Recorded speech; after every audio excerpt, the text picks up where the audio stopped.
যেন উজু করতে ঢুকেছিল বাথরুমে, আর কি বলবো, একটু স্মোক করে তো, ও জাস্ট বসে একটু স্মোক করার জন্য লাইটারটা জ্বালিয়েছিল।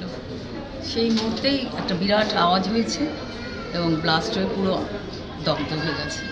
তারপরে ও পড়ে যায়, পড়ে গিয়ে কোনো মতে বাথরুমের দরজাটা খোলে, ওই সঙ্গে সঙ্গে তার স্ত্রী ছিল, তার বাচ্চারাও বাড়িতে ছিল, ওরা দৌড়ে আসে এবং স্ত্রী ওকে নিয়ে আসে, দেখে একেবারে দগ্ধ, পুরো মাথা মুখ বডি পুরো দগ্ধ হয়ে গেছে।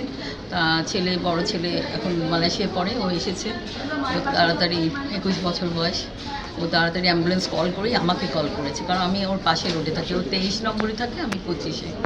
তারপরে আমি তো ওই সময় দৌড়াতে আসলাম, কারণ তখন তো গাড়ি নেই, ড্রাইভার নেই, রিক্সাও কোথাও পাওয়া যাচ্ছে না, তো ভোরবেলায় আমি দৌড়ে হাঁটতে হাঁটতে চলে আসলাম, এসে দেখি এই অবস্থা। 250-টিরও বেশি ডিজাইন অপশন নিয়ে ওয়ালটন স্মার্ট ফ্রিজ, বোঝে আপনার প্রয়োজন।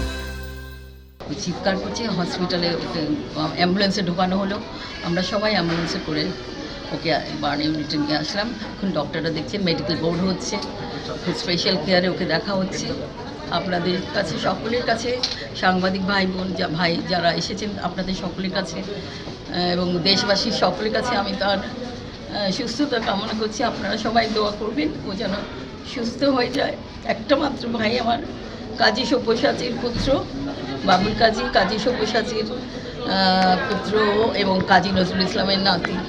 আপনারা সবাই দোয়া করবেন। আপনারা দাদুকে এত ভালোবাসেন, তার পরিবারকে এত সম্মান ভালোবাসেন, সব সময় পাশে থেকেছেন আমার, এই জন্য আমি অনেক কৃতজ্ঞ আপনাদের কাছে। আমার ভাইটা যেন সুস্থ হয়ে যায়, সুস্থ হয়ে বাড়ি ফেরে, এই কামনা করছি।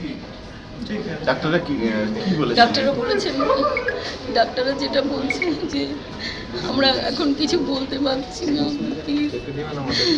মনের অবস্থা খুবই খারাপ।